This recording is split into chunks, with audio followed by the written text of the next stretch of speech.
Gobierno de Navarra. Nafarroako gobernua.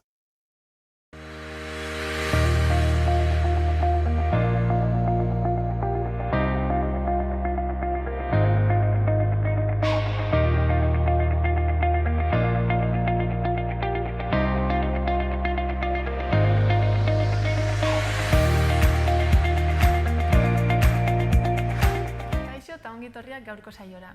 Gaurkoan 3 gonbidatu izango ditugu. Lehenengo, Mikelekin hitz egingo dugu. Bera, Senatel telekomunikazio enpresakoa da eta telebisten birsintonizazioari buruz hitz egingo digu. Ondoren, Aitziberrekin izanen gara. Gaubeltzari buruz hitz egiten. Gainera, honen inguruan ikastaro bat antolatu dute.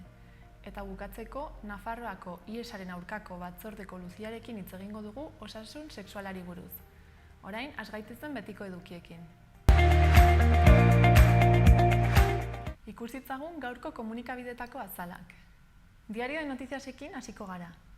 Titularrak 43.802 pertsona lehen kontsultaren zain daudela jakinarazten du, pandemiaren 6 hilabeteren ondoren. Argazkian aldiz, aparkatzeak ez duela beste oztopo bat izan behar aldarrikatzen du, mugikortasun murriztua duten pertsonen egoera azalduz. Horretaz gain, oroimenaren legeak frankismoaren apologia jazarriko duela nabarmentzen du. Eta Solariak El Perdonen 6 eguzki parke proiektatu dituela ere jasotzen du azalean. Bestalde, ezinbesteko ertean dauden 4.728 pertsona luzapenaren zain daudela aipatzen du. Baita Rural Kutxak ekainera arte 44 milioi irabazi dituela ere. Gaia aldatuz, Habitación 40 Alzheimerra duten gaixoen omenezko kantaz mintzatzen da gaurko notiziaz. Kiroletan, Osasuna Getafeko partidarako egunik eta ordurik gabe dagoela jakinarazten du. Gainera, Ogasunak Izkoren etapan beste alde batera begiratzen zuela azpimarratzen du. Eta azkenik, Baikoko pilotariek neurri zorrotzak iragarri dituztela jasotzen du. Diario de Navarrara pasako gara. Titularrak dioenez, Nafarroan operatzeko eta lehen kontsultarako itxaron denbora izugarri luzatzen da. Argazkiaren bidez aldiz, Iruñeko erdialdean bizitegi gune bat jartzeko lizentzian jartzen du atentzioa. Bestalde, Nafarroak berriz ere eguneko 300 positiboak gainditu dituela azpimarratzen du. Gaia aldatuz, tximeleta izurri batek Nafarroako ezpel populazioa arriskuan jarri duela aipatzen du. Horretaz gain, ertea duten enpresek udazkenetik kaleratu ahal izango dutela jakinarazten du egunkari honek. Eta amaitzeko, kiroletan, batetik Osasunak COVID-agatik Nafarroan jokatu ezin badu Gasteizen jokatuko duela nabarmentzen du. Eta bestetik, Baikoko pilotariek enpresari bere kudeaketagatik hor dago bat bota diotela azpimarratzen du. Gararekin jarraituko dugu. Albiste nagusia, grebak hezkuntzak krisi honetan duen garrantzia erakusten duela da. Gainera, pandemiaren bigarren olatuan, egoitzetan 57 lagun hil direla azpimarratzen du. Horretaz gain, 32 urteko preso bat Zabaiako kartzelan hilik aurkitu dutela jakinarazten du. Baita González Solaren heriotzak 10 indar politiko elkartu dituela ere. Moriako suteen ondorengo egoeraren berri ere ematen du egunkari honek, eta errefuxiatuak kanporatzea eskatzeko Lesboseko herritarren aldarriak azpimarratzen ditu. Bestalde, lakoak berregituratzeko eta helburuak bideratzeko egun emango dituela aipatzen du Garak azalean. Gaia aldatuz, Bahreinek eta Arabiar Emirerriek Trumpen aurrean Israeli aitortza eman diotela jasotzen du. Kiroletan, Baikoko pilotari ia guztiek bizi duten egoera zaila salatu dutela jakinarazten du. Eta bukatzeko, literaturari buruzko erreportaia iragartzen du. Berria ikusiko dugu orain. Titularrak memoriaren lege berriak frankismoko epaiketak baliogabetzea bilduko duela azpimarratzen du. Argazkian, kaleetako ikasgela seguruen eskea ageri da. Horretaz gain, Zabaiako kartzelan beste preso bat hil dela jasotzen du, aurten zenduden 3. Gaia aldatuz, Jordi Matas politologoari tarte bat eskaintzen dio komunikabide honek Kataluniari buruz aritzeko. Bestalde, abuztuan zerga bilketaren jaitsiera apaldu egin dela jakinarazten du, eta Ameriketako Estatu Batuetako auzitegiek 400.000 errefuxiatu bidaltzeko erabakia legezkotzat jo dutela ere azpimarratzen du. Kiroletan, baikoko pilotari gehienak enpresaren aurka mobilizatzeko prest agertu direla jasotzen du azalean. Eta amaitzeko, Jose Humberto Baenaren azken gutunetaz aritzen da, frankismoak fusilatu aurreko egunetakoak. Euskal Herria irratia ikusten bukatuko dugu. Albiste nagusiak, hezkuntza komunitatearen foroak hezkuntza presentzial seguru eta osasungarria eskatu duela nabarmentzen du. Horretaz gain, baiko enpresako pilotariek egoera jasanezina bizi dutela salatu dutela ere jasotzen du komunikabide honek orrialde nagusian. Eta azkenik, Nafarroak Espainiari Moriako errefuxiatuak eskuragarri dauden baliabideetan hartzea eskaini diola aipatzen du. Udalerrietako albisteak ikustera pasako gara. Eguesibarren ikasturte honetarako kirol jardueren eskaintza eskuragarri ipini dute udal webgunean, eta izen emateak bihar egin beharko dira internet bidez. Gainera, ikastaro soziokultural eta hizkuntza ikastaroetan izen emateko epea ere zabalik da igandera arte, eta eskaintza eta ezaugarriak online kontsulta daitezke. Horretaz gain, 2003 eta 2008 bitartean sortutakoentzat gazte programako ikasketetarako laguntza eskainiko da urriaren 5-tik maiatzaren 27-ra. Baita 2009 eta 2016 bitartean jaiotakoentzat heziketa zerbitzua ere. Heziketa zerbitzu honek eskola laguntza eta jolasak tartekatzen ditu haurren erabateko garapena lortzeko. Era berean, zerbitzuaren bidez, oinarrizko trebetasunak eskuratzen dituzte, beti ere balioetan oinarritutako heziketa, hezikidetza eta bizikidetzaren sustapena abiapuntu harturik. Bi programa hauetarako plaza eskaera irailaren 24 arte egin daiteke internet bidez. Gai aldatuz, Eguesibarreko udalak tokiko merkataritza sustatzeko 5.000 bonu jarri ditu salgai. Bonu bakoitzak 20 euroko balioa izango du eta 15 eurogatik eskura daitezke, bai udaletxean eta bai olatzeko ludotekan. Horrela, 5 euroko desberdintasun hori udalak jarriko du. Bonuen salmenta astelenean hasi zen eta urriaren 31 arte gastatu daitezke kanpainara atxikita dauden establezimenduetan. Eta Eguesibarrekin amaitzeko, apustu etxeak eta joko lokalak arautzeko ordenantza egiten ari direla eta Eguesibarko udalak herritarrei dei egiten die apustu etxeak eta joko lokalak arautzeko ordenantzaren zirriborroari buruzko ekarpenak, iradokizunak eta edo proposamenak bidal diezazkieten, online aurki daitekeen formularioaren bidez. Iruñarekin bukatuko dugu. Arantzadi eta Sanduzelaik kiroliriek 31.000 sarrera baina gehiago eta ia 2.000 abonamendu saldu dituzte aurtengo udan. Gainera, udalak urte honetarako mantentze lan desberdinak aurre ikusten ditu Sanduzelaiko aquaboxean, 122.000 euroko udal inbertsioaz. Aurre ikusita daude igerileku klimatizatuaren zinkeko estalkiaren konpoketa eta aldagelen eta bainuetxearen eremuko estalkiaren impermeabilizazioa. Baita, aldageletan, galdaragelan eta bainuetxean dauden odien aldaketa eta sabai haizunen hobekuntza ere, dutxetan egin beharreko konponketetaz gain. Arantzadiko kirolguneak udaldian ekainaren 22an ireki zituen ateak eta Sanduzelaik egun bat geroago. Lehenengo kasuan denboraldia irailaren 7 arte luzatu da eta bigarrenean 15 arte. Datuek erakusten dute Arantzadin aurreko urteetan ohikoa zenaren 140 eta 45aren arteko bertaratzea izan dela eta Sanduzelain sarrerak aurreko urteetan izandakoaren 160-165era heldu direla. Orain neguko denboraldia hasiko da eta 2021ko ekainaren 14 arte iraunen du. Hortaz, udako igerilekuak itxi dituzte eta igerileku klimatizatuak ireki. Gai aldatuz, Iruñeko udalak nire tokian jarri ez okupatu kanpaina abiatu du mugikortasun urriko pertsonei erreserbatutako aparkaleku plazak errespetatzea sustatzeko. Kanpainak herritarrak kontzientziatu nahi ditu plaza horiek modu egokian erabiltzeak duen garrantziaz. Gizalegezkoak ez diren erabilerak eta jokabideak saihesteko. Diru zehapenak eragiten dituztelako, baina batez ere, halako aparkaleku plazak erabiltzeko eskubidea dutenen kaltetan doazelako. Nire tokian jarri ez okupatu kanpainak beste zenbait kale ekintza barne hartzen ditu. Mugikortasun urriko pertsonendako erreserbatutako aparkaleku plazak errespetatzeko beharra ikusgai jartzeko. 20 korporeo, gurpil aulki batean dagoen neska edo mutil baten tamaina errealeko 20 figura paratuko dituzte hirian barna erreserbatutako hainbat aparkaleku plazatan. Figurak plaza horiek mugikortasun urri egiaztatua dutenek erabili behar dituztela ohartarazteko dauden seinaleetan paratuko dituzte. Halaber, kanpainaren ideiarekin lotutako 80.000 txartel editatu dituzte, zirkulazio isun itxurakoak eta hirian aparkaturik dauden autoetako haizetakoetan paratuko dituzte. Horietan, gogorarazten da mugikortasun urriko pertsona baten tokian aparkatzen baduzu, okerrena ez dela isuna.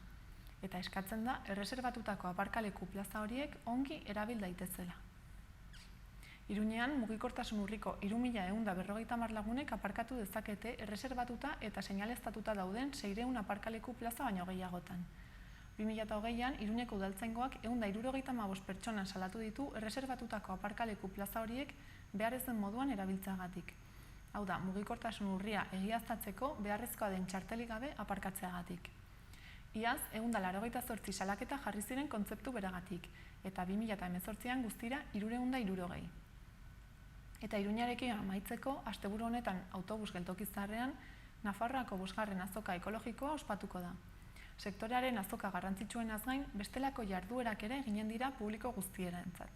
Adibidez, tailerrak, hitzaldiak, animazioak eta abar. Beraz, ostiralean hasi eta asteburu osoan zehar, ekintza desberdinetaz gozatu ahalko da. Pasa gaitezen orain gaurko eta biharko eguraldiaren iragarpenak ikustera. Gaur, giro eguzkitsua izango dugu eta temperatura 30–32 gradu inguruan.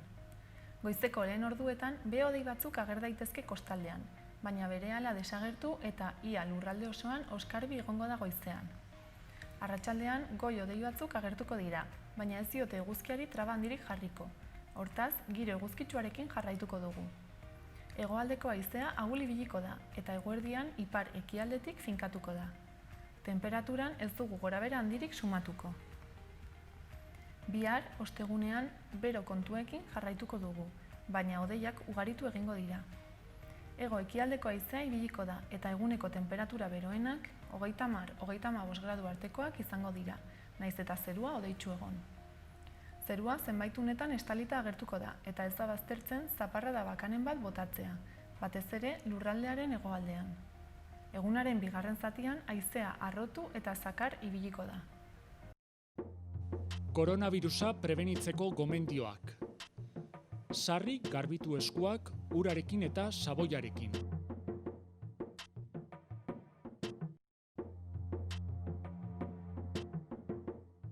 Estul edo doministiku egitean, ahoa estali besaurrearekin edo mukizapi batekin.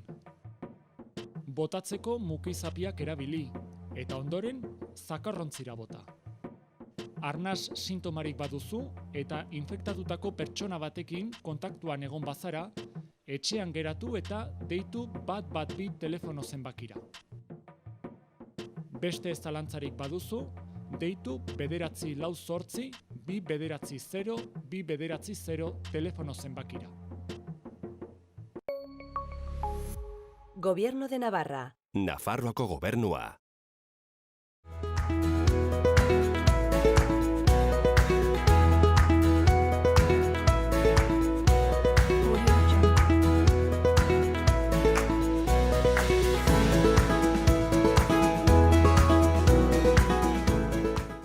Joan gaitezen gaurko eguneko efemeridekin.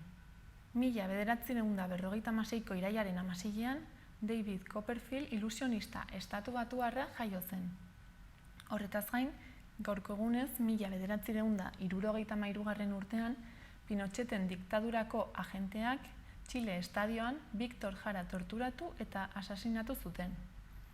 Bestalde, 1980ko irailaren 16ean, Jean Piaget psikologo suizarra hil zen. Eta bukatzeko, gaurko egunez duela 22 urte, 1988an, etak su-eten mugagabea iragarri zuen, hurrengo urteko abenduaren 3an bukatuko zena.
Senatel telekomunikazio enpresatik Mikel Ilarregi etorri da, ona, platora. Kaixo, Mikel. Kaixo, zer moduz? Gaurkoan, hitz egingo diguzu telebisten birsintonizazioari buruz, ez? Bai, hori da. Segurazki ja jendeak ikusi egin duela, iragarkiak jarri dira telebistetan eta bersintonizazio bat egin behar dela. Eta hori hartzen duela, edo antenizazio bat egin behar dela, eta antenizari deitu behar zaiola, eta hori azaltzeko, pixko bat azaltzeko aldudan moduan, horretarako etorri naiz. Ez da, simplea da ulertzeko hau? Bai, badakigu, denok gaur egun badugu telefono mugikor bat, ez? Eta ezakit datorren urtean edo aurten amaieran izango da, 5G teknologia hasiko da. Orain gu, telefono hartzen dugunean, normalean jartzen dugu kobertura, jartzen du E, H, lau G, ja etorkizunean aterako da baita ere 5G. Baina horretarako zer behar da, frekuentziak. Frekuentzien munduan, espektroan, telebistek erabiltzen dute frekuentziak ez, seinalea edatzeko. Orduan, 700 MHz-tik gora, oraintzen bertan, telebista kate batzuk daude, eta frekuentzia horiek hortik kendu behar dira, alde egin behar dute, gero telefoniako konpainiek frekuentzia horiek erabiliko dutelako 5G teknologia edatzeko. Orduan, horretan gaude. Ministerioak esan zuen, kaltea egiten duten frekuentzia horiei, frekuentzia berri hauei zarriko diet, biak oraintxe bertan martxan daude, eta orain gu antenizazioak egiten ari gara. Guk etxe bizitzetara joaten gara, amplifikadoretan modifikazioak egiten dugu, eta jartzen dugu seinalea beste frekuentziatik hartzen. Orduan, hori guztia bukatzen dugunean, izango dela hilabete honetan, 30ean prozesua bukatzen da, eta egun horretarako dena bukatuta egon behar du, eta momentu horretan bukatzen denean, ministerioak lizentzia berrien, telefonikako konpainia hauen artean lizentziak banatuko ditu, eta frekuentzia horiek erabiltzen hasiko dira. Baina horretarako libre utzi behar dugu. Baina, momentu honetan ez dago frekuentziarik libre? Libre? Nahi dut, aldaketa hau egin gabe, ez daude beste frekuentziak erabiltzen. Eske, egongo dira, baina hau, esan dezakegu, hau ez dela bakarrik hemen egiten, mundu osoan egiten da. Orduan, Europar Batasunak esan zuen, 700 MHz-tik 800-era 4G teknologiak erabili behar du. Orduan, Europak esaten baldin badu, denok bete behar dugu. Orduan, kasu honetan, hor bakarrik telebistak egoten ziren. Batzuk, telebista batzuk ez denak. Orduan, kasu honetan Nafarroan 3 frekuentzia daude, 3 kanal, nik kanala eta frekuentzia esaten dudanean gauza bera da. Orduan, 3 frekuentzia zeuden, estatu mailako telebistak direnak, eta horiek alde egin behar dute. Bai. Kasu honetan gauza bitxi bat gertatzen da, zuen kasuan, Xaloa telebista, 38. kanalan dago, hori 700 MHz-tik bera dago, baina baita ere alde egin behar duzu. Zer gertatzen da, zuek ez duzue horretan eragozpenik egiten, baina Errioxan frekuentzian aldaketak egin direnean, frekuentzia berri bat 38 da, zuena bezala. Orduan, zer gertatzen da, zuek adibidez Iruñerrian emititzen duzue, zuen seinalea 38arekin Iruñerrira edatzen duzue Ezkabamendian duzuen antenarekin eta Elomendin dagoen antenarekin. Normalean, antena, panelak Iruñerrirantz zuzenduta daude eta Iruñerrian jasotzen da seinalea. Baina, gertatzen da, baita ere seinalea atzetik eta ezkerretik eta eskuinetik ere joaten dela, eta beste toki batzuetan ere zuen seinalea iristen da. Zuan zer gertatzen da, Lizarraldeko zenbait herritan zuen seinalea iristen dela, eta baita ere orain Errioxako zonalde horretan hasi den 38 ere iristen dela. Orduan, leku horietan batetik seinale bat, frekuentzia berean, seinale bat jasotzen bat dute, eta bestetik, beste seinale desberdin bat, ez dute ez bata eta ez bertzea ikusiko. Orduan, hori ez gertatzeko, ministerioak esan zuen, Iruñekoak aldatu dezatela 38-tik 39-ra. Orduan hori ez da gertatuko. Aldatu behar gara. Hori da, eta hori ostegunean bihar gertatuko da, eta jazta. Etxeetan zer gertatuko da, segurazki joango direla telebista jartzera eta jarriko duela ez dago seinalerik. Orduan zer egin behar dute, bersintonizazio bat egin. Baina, etxe bizitza batean, baldin bazaude, eraikin batean, goian antenako asuntua dagoen toki horretan amplifikadoreak daude, eta amplifikadore horiek egokitu behar dira, zuen seinalea 38tik jaso ordez, 39tik jasotzeko. Etxe bakarra baldin bada, antenatxo bat duena eta amplifikadore normal bat, txiki bat duena, dena amplifikatzen duena, ez da deus gertatuko. Bersintonizazioa ingo dute telebizarekin, eta kitxo.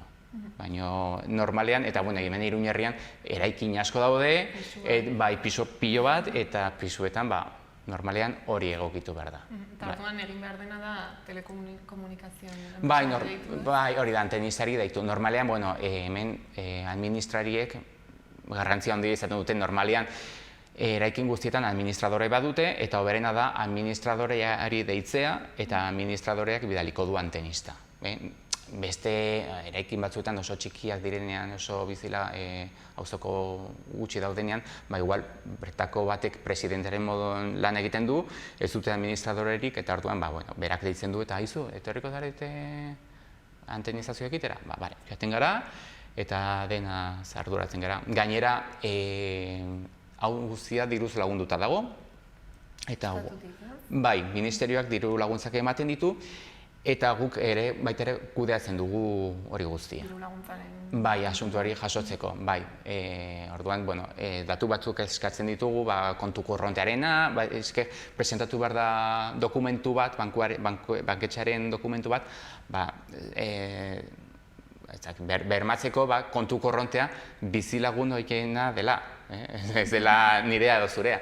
Orduan dena hori presentatzen da, boletin bat egin behar dugu, eta gero, datorren urtean edo emango dute dirua, hasi ginen prozesua hemen Nafarroan otsailean hasi zen, eta nik dakidenez, oraindik ez dute dirurik eman hemen Nafarroan. Koronavirusarekin suposatzen dut Bai, prozesua hasi zenean, hau, estatu mailan EPK hasi gara ez, probintzia batzuk, ezakit noiz hasi ziren, pasaren urtean hasi ziren, eta Nafarroan izan ginen azkenekoak. Okerez banago, otsailean edo hasi zen prozesua, jarri ziren frekuentzia berriak martxan, eta orduan hasi ginen, eta prozesua ekainaren 30ean bukatu behar zen, eta azkenean birusarena iritsi zen, eta, azkenean luzatu egin dute, eta irailaren 30ean bukatuko da prozesu hau. Gerratuko da, guk esan dezakegu gure eraikinetan, edo eramaten ditugun eraikinetan ia denak eginak daudela, bai. Bation bat falta da, baina, zer gertatuko da, segurazki urriaren batean, askok esango dute, ez dudala telebista ikusten, ez dute administradorerik, ez dute jaramonik egiten, eta zer gertatzen da, jaten direla gero jauzokak, haizu ez dela telebista ikusten, edo kate batzuk ez direla ikusten, eta orduan deitzen dute, eta antenizazio egin duzu? Ez, orduan hori inbar da, eta orduan, segurazki urriaren lehenengo astean ere deia jasoko ditugu, eta, hala ere, diru laguntzen eskaera jarraituko du, nik uste dut, urtearen amaieraraino edo eskatu ahal izango dela diru laguntza hori. Eta 5G hau, hainbeste hitz egiten dela horri buruz, zertarako da? Badakigu, nik esan dudan bezala, telefono hartzen duzunean, adibidez mugikorra jartzen du goikaldean, jartzen du zen motatako kobertura duzun, adibidez, zeo zer ikusi nahi baduzu interneten, eta kobertura jartzen badu, estaldura nik esaten du, segurazki ez dela kargatuko, baina H edo lau jartzen baldin badu, orduan nahiko ongi ibiltzen da. Gero zer agertuko da 5G. 5G teknologia izango da askoz, baino askoz azkarrago. Laupea baino. Bai, eta etxeko zuntz optikoa baino azkarragoa baita ere. Noski, hau ez da bakarrik erabiliko telefono mugikorrarekin ibiltzeko. Beste gauza batzuetan pentsatu do egin dute, adibidez, bakarrik ibiliko diren autoen munduan, kriston konexioa behar dute, informazioa bidaltzeko, jasotzeko eta istripurik ez egoteko. Orduan, auto horiek adibidez 5G teknologia edukiko dute. Eta gero, gutxinaka, geroz eta gauza gehiago konektatzen dira internetera. Baita ere etxeko hozgailuak. Hombre, etxeko hozgailuak ez du kriston abiadura behar, ez? Erosketak egiteko, ziren horretarako izaten da hozgailuaren asuntu hori. Erosketak egiteko... Existitzen da? Bai, existitzen da. Nahiko niretzat ontakeria da, ezakit, berak esatea, sagarrak bukatu zaizkizu, sagarrak erosiko dizkizut, horrelako gauzak egiten ditu, niri zaitzun gehiegi gustatzen. Nahiago du dendara joatea eta sagarrak ikustea, eta adibidez igual esatu ez dut sagarri nahi. Gaur laranjak nahi ditut edo albarikokeak berdin zait. Baina, bueno, horrelako geroz eta gauza gehiago konektatzen dira internetera eta, bueno, horrek behar dituen beharrak edo, asetzeko boske teknologia atera. Eta zergatik kritikatzen da edo badaude beste teoria ere? Bai, begira, horretan ere nik ezin dezaket azalpen asko eman. Ikusi ditut, kartelak, lehioetan, 5G ez. Atera dira, jende asko atera da, esaten 5G-arekin denok kontrolatuta egongo garela. Eta osasunarentzat txarra dela. Bai, eta txarra dela osasunarentzat, zeren seinale horiekin ez da ikerketa bat egin, eta seinale horiek bezakit minbiziak sortzen dituzela, eta nik esaten du, gaur egun frekuentzia horietan seinaleak badaude, telebistak daude, gero seinale horiek kenduko dituzte, eta beste hauek sartuko dira, azken finean biak seinaleak dira. Ez dakit, bata kaltegarria den eta bestea ez, nik hori ez dakit, baino niri atentzioa deitzen dit hori, baina badakit. Nik dakidanez ez, gero badakizu gertatzen den, baita ere COVID asuntoarekin esatu dute, txertuarekin txip bat txartuko digutela eta hau gezurra dela, eta bueno, gero ateratzen dira, munduan ateratzen dira kriston eroak esan dezakegu eta orduan dezakit 5G teknologiarekin norbaitek hori esan zuen, hau kaltegarria zela, seinale horiek kaltegarriak zirela, eta nik esaten, kaltegarriak, eta zergatik telebistako seinale horiek ez dira kaltegarriak. Azken finean, frekuentzia berean daude, oda egongo dira, hau joango da eta bestea jarriko da. Baina ezakit zergatik hau den kaltegarria eta bertze hau ez, ezakit. Behin orain aldaketa hau eginda, mantenduko da, ala noizak berriz aldatu beharko da? Zelenago ez? Bai, 2013an prozesu bera gertatu zen, 5G teknologiarekin, orain 2020an 5G teknologia hasiko da, eta hurrengo hamarkadan, 2025ean esango dut, esategatik, 6G teknologia iritsiko da. Orduan berriz aldatu beharko da? Bai, orduan ezakit ze frekuentziak utzi beharko diren libre.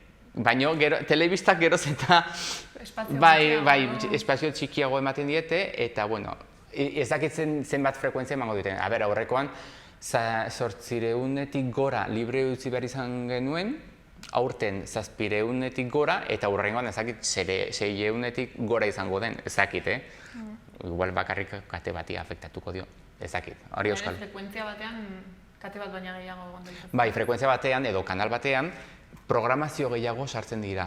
Adibidez, zuek Iruñerrian hemen 38 kanalan zaudete, eta bertan 4 telebista kate zaudete. Zaudete Xaloa, ETB3, Amaika eta Irundarra telebista. Orduan, zuek guztiok seinalerik gabe geratuko zarete bihar, 38an eta 39an agertuko zarete. Eta gehiago sartu litezke, ala mugatuta dago? Bai, bueno, lizentzia hauek gobernuak ematen ditu, eta kasu honetan, nik okerrez bat nago, bakarrik 4 egon zaitezke, adibidez zuen kasuan, 38an, baina estatu mailan dauden beste frekuentzia edo kanaletan, aurkitu ditzazkezu 6, 7 kate. Orduan ez du eragiten zenbat kate dauden?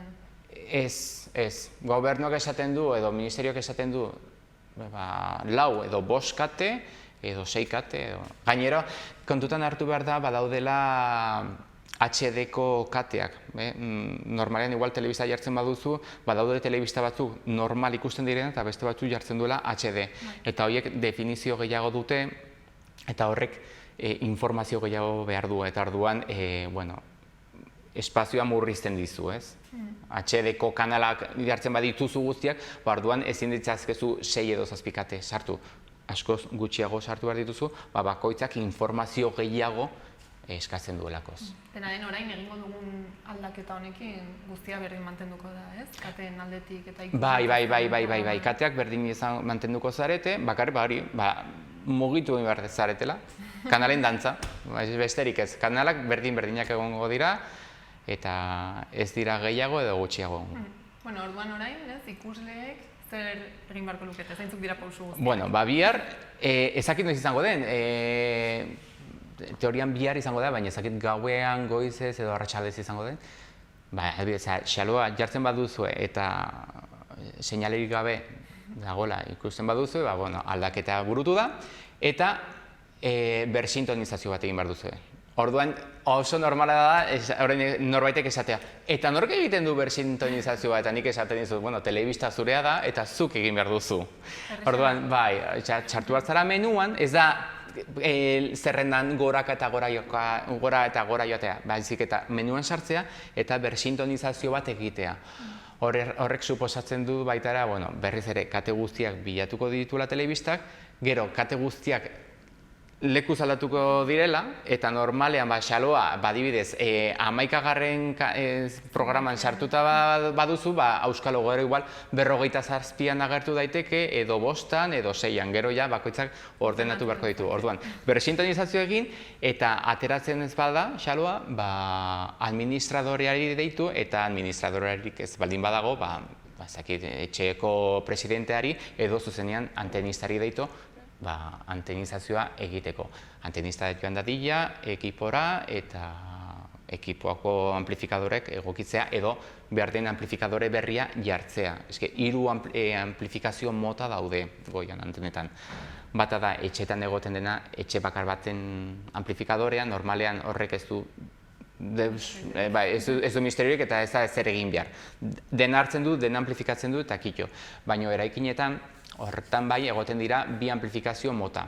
Bata da monokanalak dira modulo batzuk, eta kanal bakoitzarentzat modulo bat jartzen da. Orain, etxeetan 38ko moduloa egongo da, eta hori kendu behar dugu, eta 39koa jarri zuen seinalea jaso ahal izateko. Beste etxe batzuetan izaten dute zentralita bat, aparatu bat, eta hori programatu behar da. Mando batekin behar dugu, sartu, eta esan behar dugu. 38 amplifikatzeari utzi, eta hasi amplifikatzen 39a. Orduan, egokitzapen horiek egin behar dira. Denain erresa ez, eta azkarra izango da. Bai, segun eta zenbat lana izango dugun. Noski. Hori da. Hau prozesua hasi ginenean, egon gara aste hauetan eta hilabete hauetan, lepo egon gara. Baina, orain ja gauzak lasaitzen hasi dira, bihartik aurrera segurazki hasiko direla deitzen, aizu, gure etxean dezela xaloa ikusten. Orduan, joaten hasiko gara, eta urriaren batan, ja, TDT-ko bukatzen denean eta beste estatuko mailako kate batzuk desagertzen direnean, orduan baita ere hasiko gara jasotzen, zenbait etxeetan, egokitzapenak ez dituzten egin eta ara joateko eta berehala, gainera, berehala. Zuek preste egon beharko zarete. Bai, baina hala ere baditugu gure lanak eta azkenean gertatzen da, nahiko estresante izaten dela guztia eta gainera, badirudi, telebista falta denean, batzuek mundua bukatzen dela eta ez da horrela. Gainera ez dituzte kate guztiak galduko, batzuk hortxe mantenduko dira eta ikusiko dituzu, baina Bada ez badago, azken momenturako ez utzi. Bai, hori da. Bai, orduan bihar konprobazioak egin eta ikusten ez baduzu, deitu eta aldugun moduen hasiko gara joaten gure peregrinizazioa hasiko gara etxe batetik bestera, bai, hori da. Ez dakit ja bukatzeko zerbait aztu dugun esateko? Hori, bakarrik esan behar duen diru laguntzarena, hori gauz bat garbi geratzeko, diru laguntza hori izaten da bakarrik estatu mailako kateentzat. Zuen kasuan, tokiko telebista zarete, bakarrik Iruñerrian emititzen duzue, nahiz eta beste leku batzuetan ere zuen seinalea iristen da, adibidez Ultzaman, edo behin Bilatuertan ikusi nuen, Bai, Lizarraonduan zuen seinalea primeran iristen zen, edo Basaburuan, oso, ez da zuen zonalde ofiziala, baino, seinaleak dira, eta ondo edatzen dira, eta iristen dira. Orduan, diru laguntza hauek gobernuak ematen dituna da, estatuko eta autonomiako amplifikadoreak aldatzeko. Zuen kasuan, tokiko telebista zarete, eta ez da diru laguntzik egoten. Zuen kasuan. Orduan, hori bai, zuen amplifikadorea aldatu behar bada, bizilagunek ordaindu beharko dute, besterik ez. Amplifikadoren prezioa izaten da normalean, 90 arteko prezioa. 95 eurotan utziko dugu gutxi gora bera, bai, media bat egiteko. Hori besterik ez. Bai, gainera, bestela izaten dute aizue, baina hau ezago diruz lagundutu da, bai, baina estatuko mailan dauden amplifikadoreak, adibidez, aldatu behar diren beste amplifikadoreak Iruñan afektatzen die Mediaseteko kanalei eta Paramount Channel eta horiek bai diruz lagunduta daude, baina diru laguntza hauek gainera ez dute beza ematen. Gutxi gora bera, faktura guztia ematen dute beza ezik. Orduan, beza eta Xaloa telebistaren amplifikadorea. Zergatik egin duten horrela? Ez digute azalpen on bat eman, baina behin bilera ematen zuen gizonak esan zuen Europar Batasunari begira nahiko zaila izango litzatekeela hori justifikatzea. Ez zuen ongi azaldu, baina tokiko telebisten dantza hau, gainera ez hau bakarrik Iruñan gertatu, uste dut Gipuzkoan gertatu dela, eta estatuko hainbat tokitan edo hiritan gauza bera gertatu da. Frekuentzia horiek aldatu behar izan dira, eta ez dute diru laguntzik. Gabe. Bueno, mila esker. Zuei, Kontatzeagatik guzti hau, batzuentzat zaila izan daiteke ulertzen. Bai, eta da, ulertzen dut. Zaila da telebista bat sintonizatzea, pentsa hau guztia ulertzea, ez? Oso zaila da. Baina arte gelditu zaigu. Ondo da, guztien naiz. Mila esker. Zuei, gerarte agur. Koronavirusa prebenitzeko gomendioak. Sarri garbitu eskuak urarekin eta saboiarekin.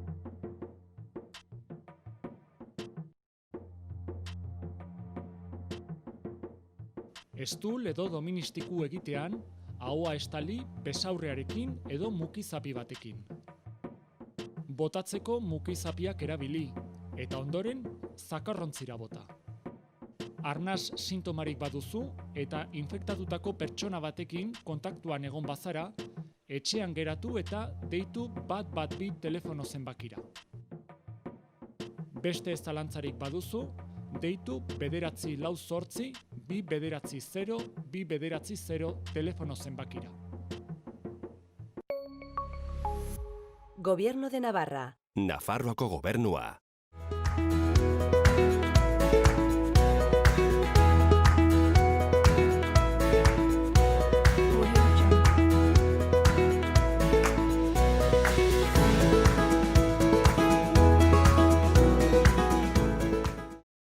Kaixo, Aitziber, zer moduz? Kaixo, ondo. Zu gau beltza antolatzen ibiltzen zara eta zer da gau beltza? Zer da gau beltza? Urriaren 31an egiten den ospakizuna da, naturaren zikloarekin lotura handia dagoena, eta gure helburua ospakizun zahar bat berrasmatzea da, ez? Jaia ez da berria, kontrakoa, ez? Oso zaharra da, ospatu egiten zen jai bata, baina kontua da berrasmatu nahi dugula. Berrasmatu baina balore konkretu batzuk erdigunean jarriz, ez? Berdintasuna, natura, komunitatea, heriotza, euskera. Ospakizuna berrasmatzearen ideia, liburu batetik dator, Jaime Altuna eta Josu Kozaitak idatzitako itzalitako kalabazen berpiste lan etnografikotik, eta bertan Aiton Amoren testigantza jasotzen dira, eta baita tata hauen bueltan gaur egun antolatzen diren jai berriak ere. Orduan, gau beltza ospatzea zentzua du naturaren zikloarekin egiten bada, ez? Udazkena da, urtea hil egiten den momentua, iluntasuna dator, kalabazak gure hortuetan daude. Eta ikusi genuen hainbat herrietan ospatzen ari zela, eta beraz, liburuan jasotakoarekin, aztertu genituen herri horien arteko ezaugarri komunak, haiekin kontaktuan jarri ginen, hainbat zaio parte hartzai antolatu genituen, eta hortik jai bateratu bat ospatzeko proposamena iradoki genuen. Bateratua esan nahi dut baloretan. Gero herri bakoitzak bere izaera du eta propio egingo du jaia, ez? Eta gaur egun non ospatzen da gau beltza modu honetan? Balore hauekin? Euskal Herriko txoko askotan indartzen ari den ospakizuna da, eta egia da aniztasun handia dagoela hauen artean, ez? Batzuk herri txikiak dira, edo hiri handietako auzoak, eta beste batzuk herri oso txikiak, baserri girokoak, eta egia da lurralde guztietakoak direla. Azkenean ohitura indartzea da gure helburua, baina ez edozein modutan, ez? Erdigunean jarri ditugun balore horiek zainduz. Gau beltza izango da balore horiek betetzen baldin badira, eta bestela ez da izango. Eta, justu, urriaren 31an denok ezagutzen dugu ere Halloweenez, estatu batuetatik datorren festa, zer desberiltzen du gau beltza Halloweenetik? Egia da, Halloween asko errotu dela gazteen artean, eta egia da Halloween oso arrotza egite zaitun arren, Euskal Herrian baduela zentzua horrelako ospakizun bat egitea, ez? Jatorriz naturen zikloi lotutako festak egiten zirelako, baina egia da Halloween balore ezberdinetan oinarritutako festa bat dela, ez? Eta askotan balore asko kontratuak dira, nahiz eta egun berdinean ospatzen denez. Gurean gau beltza tokian tokikoa da, eta Halloween aputzuek festa globala edo unibertsala da.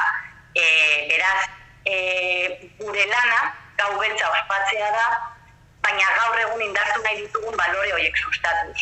Berdintasuna, euskera, aniztasuna, naturarekiko harremana zaintzea, jai eredu jasangarri bat izatea, adibidez, plastikozko kalabazak gaiestuko ditugu, etxetan ditugun arropasarrekin mozorratuko gara, ez ditugu berriak erosiko. Azkenean, bertoko tradizioa hartu eta gaur egunera berrasmatu, ez? Hemen zer dagoen jakin eta zer egin nahi dugune adostea. Eta noiztik zabiltzate gau beltza sustatu nahian, noiz sortu zen iniziatiba hau? Kalera atera garenetik urtebete pasa da, 2019an hasi ginen honen zabalkundearekin, webgunea martxan jarri genuen, baina egia da aurretik etxe barruan lan handia egin dugula, ez? Honen inguruko hausnarketekin 2017-2018 garren urtean edo hasi ginen. Eta somatzen duzue, herritarren artean badagoela interesa gai honekiko? Bai, erantzuna oso ona da. Ikusten da gogoa, beharra eta interesa dagoela. Eta, agian izan daiteke Halloween festari alternatiba bat ematiko egiten dutela, edo jai bat antolatu nahi dutelako, eta, egia da, data hauetan zentzua duelako. Edo, agian, ospakizun baten aitzakiarekin hainbat balore lantzeko aukera ematen digulako gau beltza, ez? Adibidez, igual heriotzaren gaia, ez? Tabua izaten jarraitzen du, eta oso zaila da gai hau lantzeko, eta ospakizunak modu naturalean lantzeko aukera eskaintzen dugu, ez? Azkenean, beldurra oso erakargarria delako. Hala ere, suposatzen dut kritikaren bat ere jasoko zenutela, ez? Agian, Halloweenen imitazio bat dela, ala ezakit zerbait txarra ere entzungo zenuten. Bai, egia esan, ez aite inoiz gertatu gau beltza defendatu behar izatea, ez? Normalean helburua eta balorea kontatzen dituzunean jendeak oso positibo hartzen du, ez? Egia da, zuk esan duzuna, asko pentsatuko dutela igual euskarazko Halloween bat dela, edo alternatiba euskalduna, izena baino ez diogula aldatu, baina, azken finan berdina dela, baina ez da horrela, ez? Gaia ez da raroa eta gure herrian hau ospatzeko ohitura zegoen. Orduan, zergaitik ez dugu guk ere orain ospatuko, ez? Azkenean, jaiaren bueltan dauden baloreak azaltzen dituzunean konturatzen zara ze festa mota den gau beltza, eta ez da Halloween.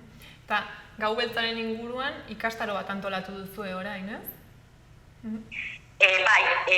Gau beltza ospakizuna lantzeko ikastaro online bate antolatu dugu Ekogune, Euskal Talentopaguna eta UEuren artean, iraiaren 23-tik urriaren 10-era izango da, eta, bereziki gau beltza euren herrientan antolatu nahi duten elkarte edo eragilentzako zuzendua dago, izan daitekela euskara elkarte bat, ludoteka, gazteleku edo bestelako eragile, ez? Baina, edo inkluso interesa eduki alduen edo zein herritarrentzako. Eta zein da ikastaro antolatzearen helburua? Zer nahi duzu lortu ikastaro antolatzen? Bueno, azkenean norberaren herrian gau beltza ospatzeko proiektua sortzea, ez? Eta bueno, hori egiteko guk baliabideak eta ezagutza eskaintzen dugu ikastaro honetan. Orduan pixka bat, ikastaro honetan zer ikasiko litzateke, nola antolatu bakoitzaren herria auzoan gau beltza? Bueno, gauza pila bat ikasiko dituzte ikastaroak. Bueno, esan dakoa, haien herrietan gau beltza antolatzeko oinarri teorikoak jasoko dituzte, gau beltza antolatu duten herrietako esperientziak ezagutuko dituzte, baliabideak partekatuko ditugu, eta bueno, bukaeran haien herrietan gau beltza ospatzeko proiektua sortuko dute eta partekatu ere. Eta ikastaro hau nola dago antolatuta? Imaginatzen dut online izango dela, ez? Eta izango du ordutegi konkreturen bat, ala bakoitza nahi duen orduan konektatu daiteke, nola funtzionatuko du? Bai, bueno, ikastaroa 20 ordukoa da, nagusiki online izango da, parte hartzailea, baina aurrez aurreko saio bat ere izango du, orduan online eta aurrez aurreko kombinazio bat da, horrela igual ikastaroaren alde teorikoa eta praktikoa gustatzen ditugu. Eta online partea euren ikasgela virtual batean izango da eta aurrez aurrekoa urriaren 10ean Kutxaeko gunean. Eta bai, online izateak azkenean aukera ematen du zuk nahi duzu momentuan konektatu ahal izatea, eta bueno, gainera etxetik egin alduzula, ez da? Baina, bueno, hala ere, 3 gai joratuko dira aurrez aurreko saioaz gain, eta bueno, gai bakoitza astebetean lantzen da, ez? Eta gero gai bakoitzaren inguruan galdera batzuk botatzen ditugu, ikasleek ere hausnatu egin dezaten, ez? Eta, klaro, horiek badute entregatzeko epe bat, orduan bai, zuk nahi duzunean sartu zaitezke, baina, bueno, epe batzuk markatuta daude. Eta apuntatzeko nola egin behar da, eta noiz arte dago epea? Baitu, errezena gaubeltza.eus webunean sartzea da, bertan ikastaroa izeneko atal bat dago, eta bueno, horre informazio guztia jasota dago, eta bertan ere webuneko lotura zuzena dago, orduan sartzen zara, eta hor daukazu informazio guztia. Eta bueno, izen ematea irailaren 16an bukatzen da, gaur bukatzen da, orduan askar ibili. Eta ikastaroa hori irailaren 23tik urriaren 10 bitartean izango da. Eta gero, behin ikastaro hau bukatzen dela, jarraituko duzuen nolabait gau beltza sustatzen edo zer egingo duzue hau indartzen jarraitzeko? Bai, klaro. Azkenean urtero animatuko ditugu herriak balore hauek jasotzen dituen festa bat antolatzera, ez? Eta bueno, egia da urteak beharko dituela, azkenean epe luzerako proiektua dela, eta herriak gehitzen dago direla, ez? Eta bueno, bide horretan topagune egongo dela baliabidea eta laguntzak eskainiz, ez? Orduan, urriaren 31 arte jarraituko dugu, ez? Honen berri entzuten eta izaten. Bai, hori da. Ez dakit ja, bukatzeko Aitziber zerbait faltatu izan zaigun, esateko, ala mezuren bat bidali nahiko zenukeen? Bai, bueno, 10 minutuko dokumental labur batean jaso dugula orain arte egindako ibilbide guztia, eta bueno, dokumental horren zabalkundearekin hasiko garela laster, webgunean ikusgai egongo dela, eta buruan jendea animatzen dugu gau beltzaren inguruan gehiago jakitera, dokumentala ikustera, eta bueno, claro, gau beltza herri eta oso gehiagotan antolatzeko gonbidapena egiten dugula. Mila esker, Aitziber, gurekin hitz egiteagatik eta honen berri emateagatik. Bai, zuei, eskerrik asko. Ongi izan, hurrengora arte. Bai, agur. Koronavirusa prebenitzeko gomendioak. Sarri garbitu eskuak urarekin eta saboiarekin.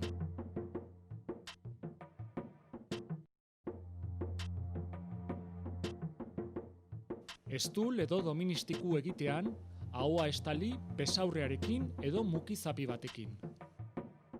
Botatzeko mukizapiak erabili, eta ondoren zakarrontzira bota.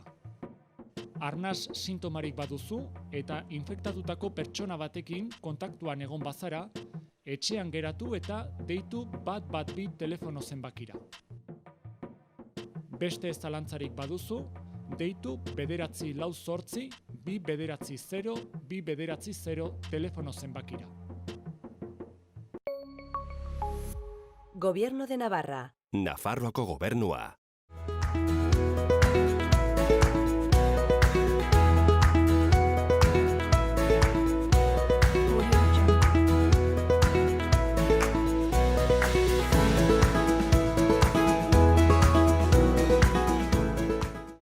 Nafarroako IESaren aurkako batzordetik Lucia Burgi etorri da gurekin platora. Kaixo, Lucia. Kaixo, egunon. Zer modu? Ondo. Zer egiten duzue IESaren aurkako batzordean? Bira, IESaren aurkako batzordea, pixko bat, kontestualizatzeko, 1987an jaiotako erakundea da, beraz, hori 33 urte daramatzagu lanean, giba eta IESaren arloan. Bai prebentzioa egiten, osasun sexuala sustatzen, estigma eta diskriminazioaren aurka jokatzen, eta giza eta sexu eskubideak aldarrikatzen. Gure lanean, egia da, ze askotan hori galdetzen digutenean, esaten dugu, egia da, gai oso zehatza lantzen dugu, giba, baina gai hau lantzeko programa eta era ezberdin asko hartzen ditugu.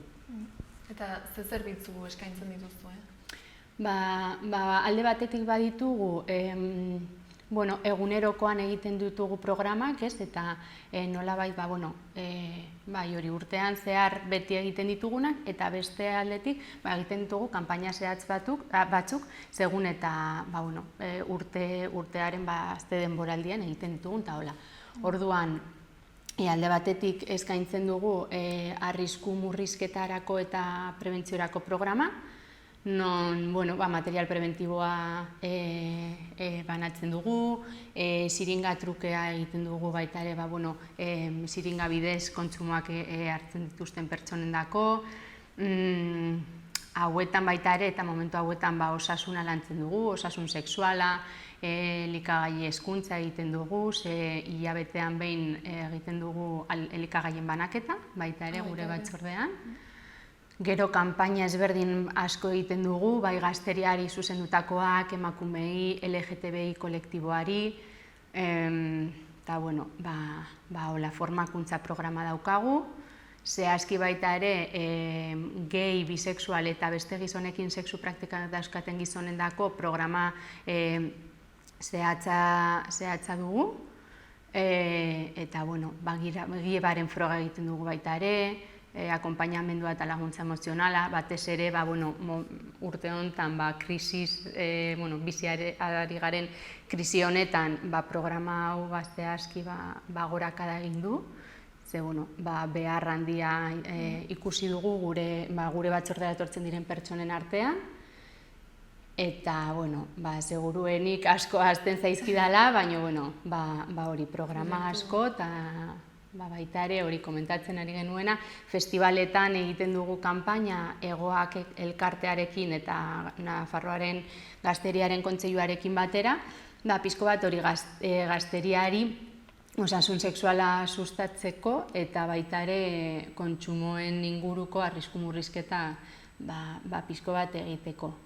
Eta orain Instagramen gaude, Disfrutatu Fest deitzen da kanpaina hau, eta orduan, ez dakit, interesa baldin badu edo nor, hor zartzea, gu jarraitu, eta hor ikusiko dute, Iruñeko, batez ere Iruñeko, talde ezberdinekin egiten ditugun elkarrizketak, pixko bat honen inguruan.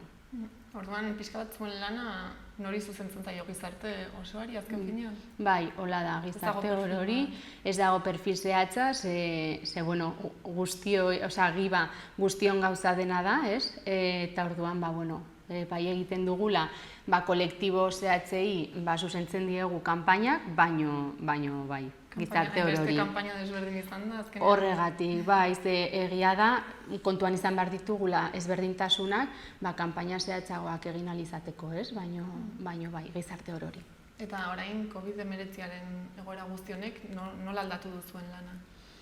Transformatu izan ditugu gauza asko, adibidez hori elikagaien banak eta konfinamendu momentuan etxetara eramaten genituen elikagaiak, festivalen kanpaina hau online egin dugu festivala eta gu geure festivala sortu dugu hola, pixko bat buelta emateko eta hori egin behar izan dugu iaia programa guztietan. Beste batzuk, adibidez ziringa trukea eta material preventibo banatzea hitzorduaren bitartez egiten genuen lokalean, orain dela hilabete batzuk berreskuratu izan ditugu permanentzia horiek, edo gure lokaleko posapertura. Eta hortik, horretan buelta eman diogu, eta alde batetik, baita ere COVID-a guztion bizitzen zartu daola, bat-batean, eta, gure aldetik bai ikusten dugula, bai sexu harremanetan eta COVID-19an erabakiak hartu behar ditugula nola zaindu nahi dugun geure burua eta nola zaindu nahi ditugun harremanak mantentzen ditugun pertsonak, jakinda arrisku zero ez dagoela, Orduan hori kontuan izan behar dugu mantentzen ditugun harremanetan eta nola harreman afektibo-sexualetan. Zer da gertatzen dena, arriskuetan eta beldurretan oinarritzen diren mezuak ez digutela erabaki hauek hartzera edo hartzea errazten. Eta orduan, nolabait ikusten dugu bai errua eta estigma prozesuak sortzen ari direla honen inguruan, zelan bakoitzak mantentzen dituen, gustuko dituen harremanak. Orduan, programa bereziren bat sortu duzue honen arabera, ala pentsatuta duzue sortzea? Ez da programa berezia, baizik eta buelta eman diogula, hori da, adibidez, ikusten dugu formakuntza programan, gu formakuntza egiten dugu esparru komunitarioetan, batez ere zentro komunitarioetan, eta gazteriari zuzendutakoak batez ere, Orduan, mai gainean jartzen duten kezka denez, guk hartzen dugu eta nolabait, gu gure lanean egin dugun bezala betidanik, zegi oraindik ere ez du txertorik, tratamendua existitzen da eta egia da pertsonen bizikalitatea hobetu duela pilo bat, baino baita ere, nolabait beti lan egin dugu arrisku murrizketa horretan, eta COVID-arekin baita ere hortan gabiltza. Orduan, gure tailerretan egiten dugun kanpaina guztitan, kontuan daukagun zera da, guztiok bezala. Aldi batean, gauzak zaintzeko esparruak daola, eta bestean, pixko bat erramenta edo tresna, gerturatzeko, azkenean osasun sexuala ahalbidetzeko, Orain osasun sexualari buruz hizketan ari garela, irailaren 4 osasun sexualaren nazioarteko eguna ospatzen da, eta zergatik da beharrezkoa eguna ospatzea? Zergatik, oraindik ere osasun sexuala gero eta balore gehiago ematen zaio, baino gu beti esaten dugu efemerideak existitzen badira, zerbait gertatzen delako da, eta orduan, gai zehatzak mai gainean jartzeko, egunak dira, guretzako egunero, baino nolabait, pixko bat, gehiago hitz egin dezakegu gai hauei buruz. Azkenean, OMSek hori definitzen duen bezala sexualitateari lotutako ongizate hori, bai emozionala, fisikoa, soziala eta mentala da. Eta gu hortan egiten dugu, lehenago diagnostiko bat ze kontestu inguruan landu behar dugun gai hau, kontuan izan behar dugu sistema honek koitoa zentroan jartzen duela, eta gainera sistematiz heteropatriarkal batean bizi garela, eta honek gure normatik ateratzen diren aniztasunak nolabait zapaltzen ditu, orduan zein da gure helburua kontestu honetan, gozamenean, elkarrekiko zainketan, errespetuan, sexualitate librean oinarritzen diren harremanak sustatzea, Eta iruditzen zaizu lantzen dela gai hau, hemen, Nafarroan? Bai, azkenengo urtetan batez ere, egia da gu betidanik aldarrikatu izan dugun gaia izan dela, uste dugu sexu hezkuntza azkenean osasun sexuala ahalbidetzen duen erramienta dela, eta gu esaten nuen bezala esparru komunitarioetan egiten dugu hau, baina baita ere hori ikastoletan egin behar den edo landu behar den gaia da, eta hortan gu apostu handia egin dugu eta eskolae programaren alde gaude, ze uste dugulako beharrezkoa zela, nolabait txikitatik landu behar den gaia delako. Eta agian ze arlotan uste duzu edo somatzen duzu daudela gabezia handienak? Abesti handienak, bueno, gu aldarrikatu izan dugu batez ere sexu hezkuntza horregatik, ez? Gazterian ikusten dugulako bai informazioa eskuragai daukagula, baino ez ditugula, ez dakit gai hauek partekatzeko esparruak. Orduan guretzako hori oso importantea da. Sortzen ditugun zerbitzuak eta programak gazteriari hurbiltzea, ez? Orduan ez dago gairen bat agian zalantza gehiago, ala ez jakintasun gehiago dagoena horren inguruan? Zehatza, orokorrean, zezu galdetzen duzunean, badakigu bai sexu bidez transmititzen diren infekzioetaz, badakigu gutxi gora bera nola prebenitu, ez?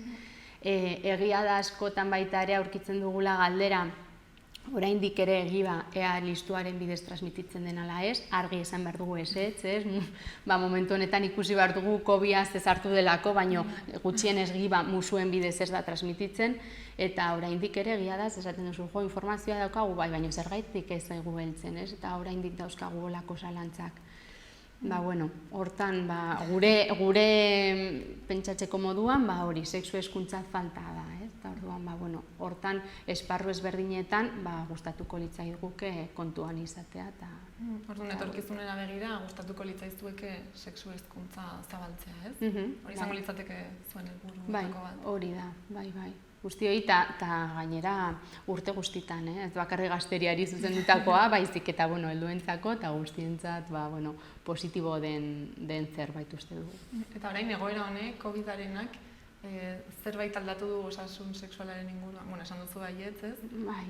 Eta horrek zer sortuko du, agian zalantza gehiago, ez jakintasun gehiago? Bai, eta gainera, ikusten ari garena baita da, COVID-az hitz egiten ari garela, egia da kontuan izan behar dugula, baina ezin garela ahaztu bestelako gaixotasun edo infekzioak existitzen direla, ez? Gu hauekin lantzen dugu, egia da COVID-a nolabait, hori esaten duguna gure bizitzan zeharkatu izan du, eta nola ez, harreman afektibo-sexualak, ez? Orduan, bakoitzak ikusi behar du, ze kontestuan, zenolako bizitza daukan, eta hortan zera behakiak hartu behar dituen, lehenago esaten genuena, ez? Bai bere burua, bai harremanak dituen pertsonak zaintzeko. Eta, hau dela eta ere, bideo pare bat atera zen dituzten, ez? Bai.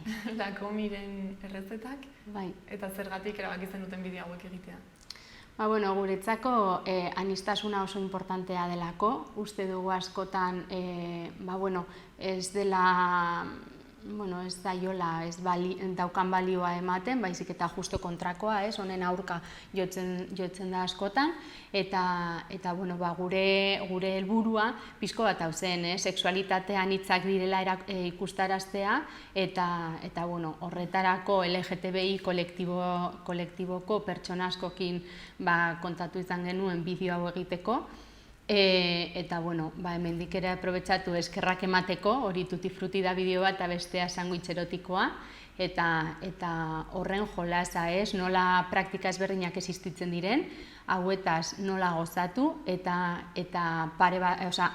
aldi berean osasun sexuala nola zaindu, mantentzen ditugun praktikak, bideoetan baita ere ikustarazten ditugun existitzen diren material prebentibo asko, eta gauza dela hori sexualitateaz disfrutatzea eta aldi berean geure burua eta besteena zaintzea. Eta zer nolako harrera izan dute bideo hauek, zer erantzun? Oso ona eta positiboa, egia esan gure batzordetik egiten ditugu gauzak, baino ontarako proiektuan sartu zen kontuka produkzioak, eta gainera implikazio askorekin, eskerrak baita ere eman, orduan kalitatezko bideoak egin genituen. Orduan, hori baita ere nola gauzak gainera bizigaren momentuan, non audiovisual gauza guztiak, importantzia handia daukate, harrera oso nahi izan dute, egia da. Eta orain ikasturte honetarako, baduzue ezakit helburu konkreturen bat, ala programa berriren bat hasiko duzue, zer egingo duzue orain hemendik aurrera? Hemendik aurrera, gure eguneroko programekin jarraitu, eta orain, etortzen dira baita ere, adibidez urriako 6-an GIF froga azkarraren eguna da, eta berez saiatuko gara baita ere kaleratzen eta gizarteari hurbiltzen. Unibertsitatean izango gara baita ere 2 egunez goizez eta arratsaldez froga egiten. Abenduaren batean baita ere IESaren aurkako munduko eguna da, eta hortan baita ere saiatuko gara kanpainak egiten. Konfinamenduan egin genuen argazki konkurtso bat, argazki lehiaketa, sexualitatea anitzak, zuen izenburua, eta gustatuko litzaiguke hauekin primatzea eta erakusketa egitea, pixko bat gure helburua lortzeko, eta aniztasun guztia ikustarazteko formakutzarekin jarraituko dugu. Gauza, bai, jarraituko dugu lanean, aldugun heinean baita ere, eta pixko bat egunero ikusten zeintzuk diren neurriak, zer egin aldezakegun eta zer ez, eta horzan, moldatuko gara. Eta orain bizi dugun egoera honetan, ze aholku edo azpimarratuko zenuke osasun sexuala zaintzeko orduan? Galdera ona, bai, azkenean, bakoitza, hori, gu ateak irekitzen dugu baita ere, zalantzak duen edonork gure batzordera hurbiltzera, edo telefonoz, e-mailez, orain badauzkagu kontaktatzeko bidez berdin asko, orduan kontaktatzeko. Ze uste dugu baita ere bakoitzak hori kontestu ezberdin bat daukala, eta hortan ikusi behar duela. Baina azkenean zer da, kalitatezko informazioa bilatzea, hori bada guretzat lehendabiziko pausoa, eta hortatik gure jarrera momentu honetan COVID-aren aurrean zein den ikustea, nola moldatu nahi garen, nola mantendu nahi ditugun gure harreman afektibo-sexuala honen inguruan, eta horretatik zer erabaki hartu behar ditugun eta zen neurriak, ez? Orduan, kontuan izan bat dugu esaten digutena, eta gurea egin, ze gurea ez baldin badugu egiten, azkenean ez ditugu erabiltzen neurri horiek, orduan, hori izango litzateke. Ez dakit ja bukatzeko zerbait faltatu izan zaigun aipatzeko, ala zerbait azpimarratu nahiko zenukeen? Nik uste ez, seguruenik hori komentatu azkenean, egun asko dira eta jarduera asko egiten ditugu, baina uste dut ez, errepaso handi bat egin dugula, eta gure aldetik besterik gabe, eskerrak eman zuei, baita ere gai hauek interesekoak izatea guretzat oso ona da, eta laguntzen gaituzuelako gure jarduera, gure helburuak eta gure xedeak pixko bat ikustarazten. Mila esker zuei, Luzia, etortzeagatik. Eta norbaitek zalantzaren bat badu, ez? Beti zuengana jo dezake lasai. Hori da, bai, Carmen kalean 13. gaude, eta gero interneten bidez telefonoa aurki dezakete, ala e-maila eta hori, bateak irekiak dauztutela. Eskerrik asko, aurrengora arte. Mila esker.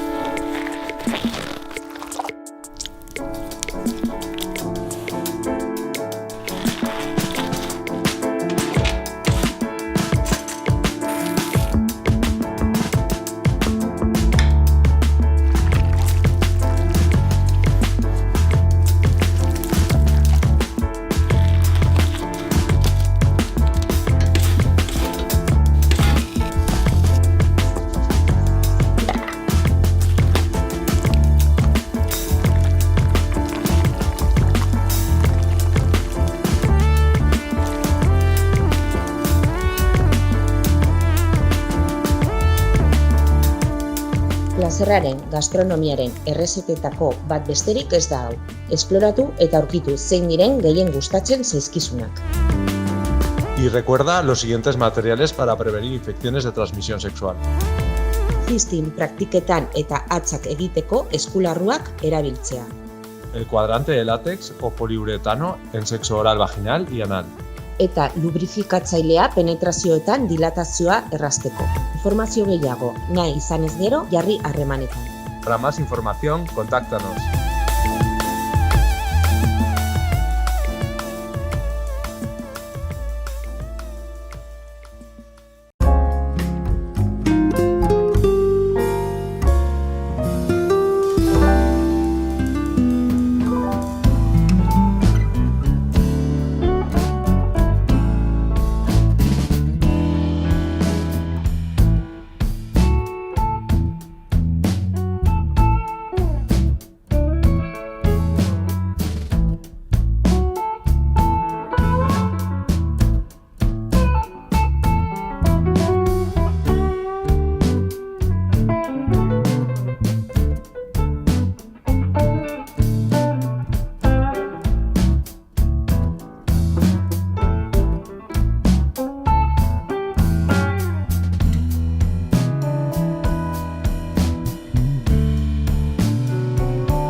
deskargatu plazerraren errezetekin eta gogoratu honako material hauek giba eta beste STI batzuk prebenitzeko.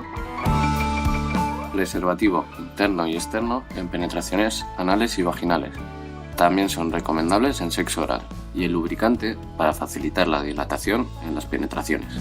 Informazio gehiago nahi izanez gero, jarri harremanetan. Para más información, contáctanos.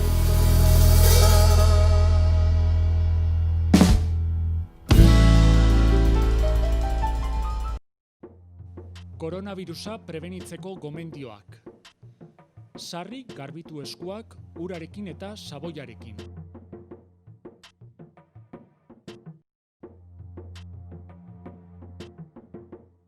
Estul edo doministiku egitean, ahoa estali besaurrearekin edo mukizapi batekin. Botatzeko mukizapiak erabili, eta ondoren zakarrontzira bota. Arnas sintomarik baduzu eta infektatutako pertsona batekin kontaktuan egon bazara, etxean geratu eta deitu 112 telefono zenbakira. Beste ez zalantzarik baduzu, deitu 948 290 290 telefono zenbakira. Gobierno de Navarra. Nafarroako gobernua.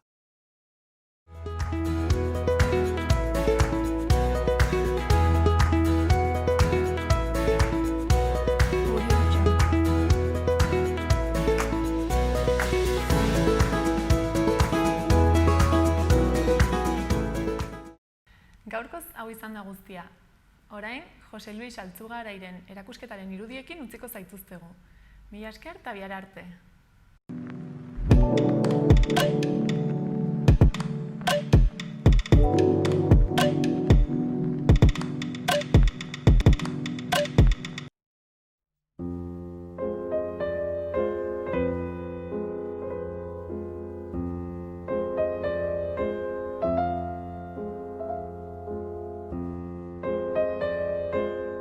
Kaixo, Jose Luis Altzugarai nahi, Elifondokoa nahi, beti hemen bizi nahi, eta hemen aritzen nahi margotzen.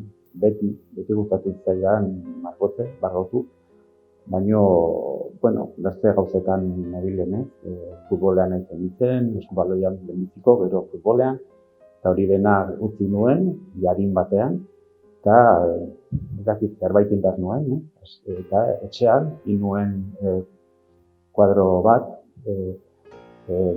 era margoekin, eta nire amak eraman zuen denda batera, erakustera, eta marko bat paratzera. Eta denda hortan, esan zuten nire amari, nola margotzen duen zure semea, nola egiten duen hau, eta ez zaio gustatzen margotzen eta saiatzen gehiago ez, oleokin eta nola margotzen, eta orduan hasi nintzen pixkanaka, eta hemen urtero egiten zuten, eta orain ere egiten dute, abuztuan lehiaketa bat, edo kurso bat, hemengo herri denetan, Bartango herri barruan, Tomas Sobrinokin eta Jose Mari Apetetxeakin, eta horra kontratu nintzen, eta horra hasi nintzen pixkanaka, eta bueno, hola.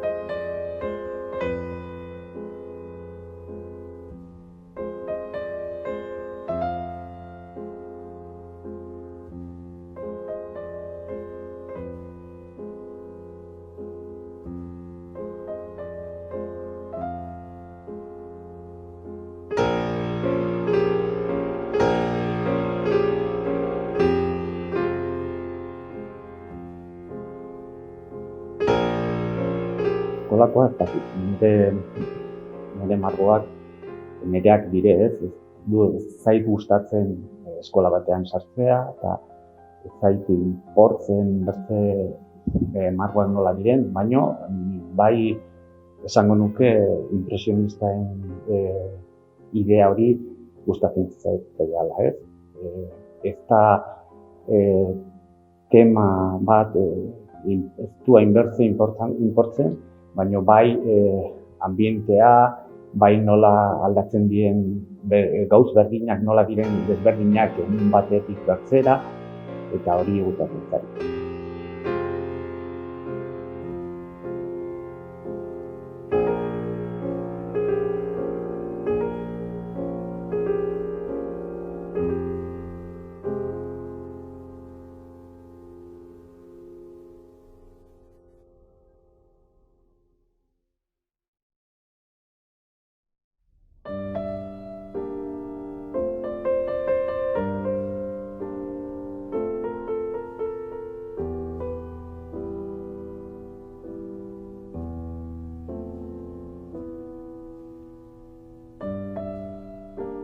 Uste dut, gehienak bezala, hasi nintzen margotzen detaile guztiekin, margotzen dena, eta ez zitzaidan gustatzen hori, orduan aurkitu nuen espatula, aldatu nuen pinzeletik espatulara, eta hori libertade bat eman zitzaidan, eta hori da.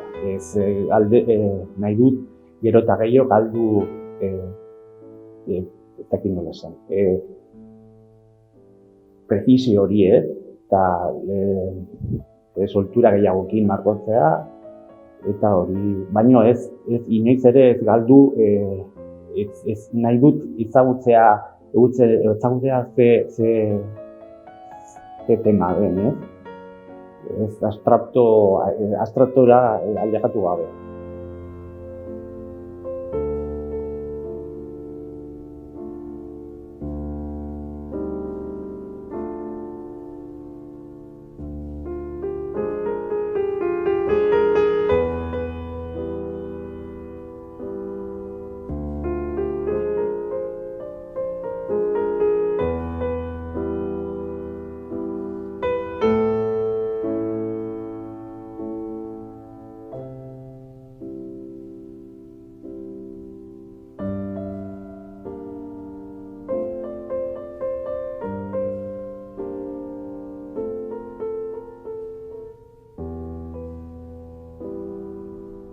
Egun batzutan, igual, hilabete batean ez dut margotzen, egun bat ere, eta hurrengo astean egunero.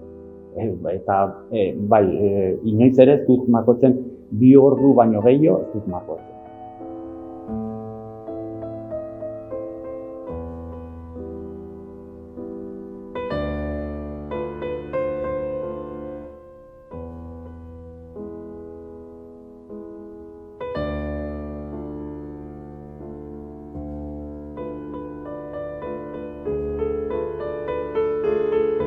Beti gelditu, orain bai.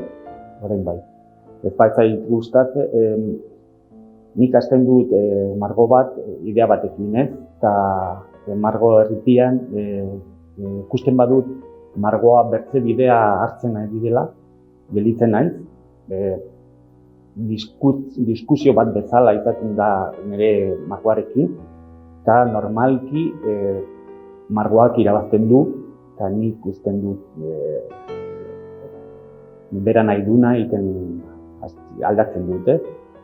Horregatik bukatzen du, eta ez dut usten. Eta usten badut, ez dut akituko, segurazki.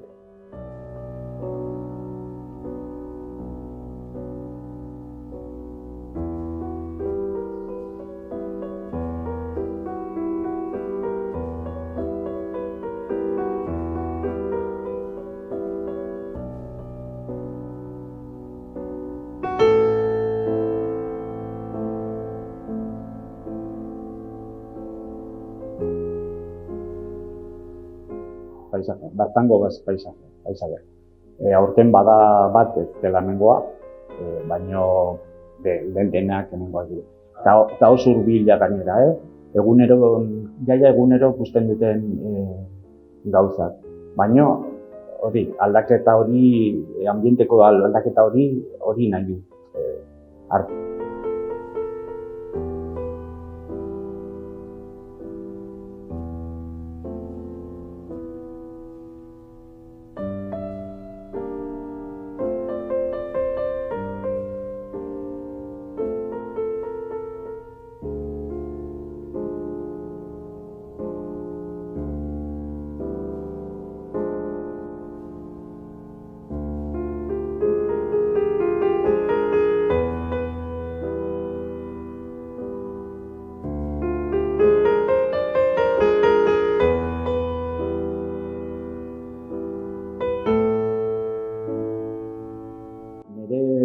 lana egiten dut, bertzen lanak usten dut, baina niri margotu bakarrik gustatzen zait. Nire lanean sartzen nahi, eta baina ikusten ditut jende oso ona badela, dudari gabe.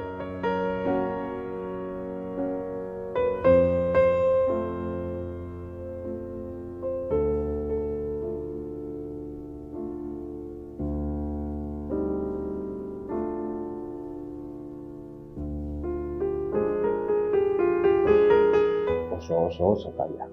Merito handia dute margolari profesionalak, Nik ez nahi zola, hau hobi bat bezala da. Eta baina merito handia dute.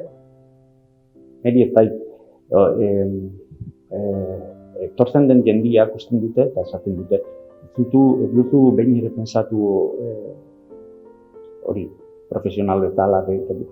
Nire buruan, ni beste lana dut, eta hauxe eskape bat bezala da.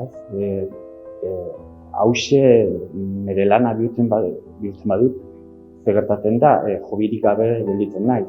Eta egiten aldut bertze edozein gauz, paseo bat eman, edo edozein mendira joan, baina burua beti zure problemakin gelditzen da. Baina margotzen bakarrik margoa eta zuk zara.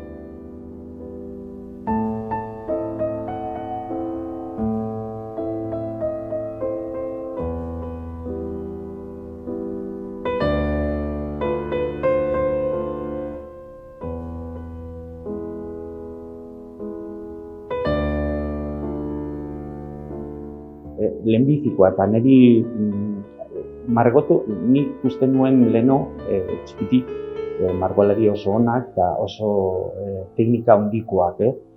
Eta lehenbizi hasten zara beren lanak ja nola egiten duzun. Baina hemengo bi margolari horiek, Tomas Opino eta Jose Maria Pezotxea, hori gelditu zitzaidan buruan, esaltidaten, hori ez da zuretako. Nik ja hasi nintzen adinakin oso zaila teknika hori hartzea. Bilatu zure bidea. Zure bidea ez da hori diversioa eta hori esango nuke. Bakotxak hori. Ez egin ikusi bertzen gauzak, zureak.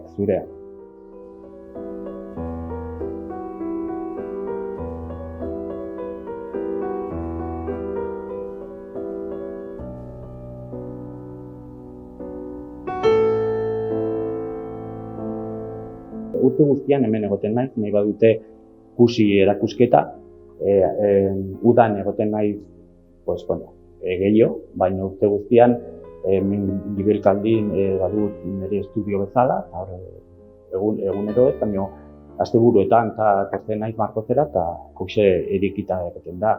Eta gero, ikusi badire, igual Instagramen eta batzen dut argazki batzuk, baina ez dut fundamenta honi hartan ere.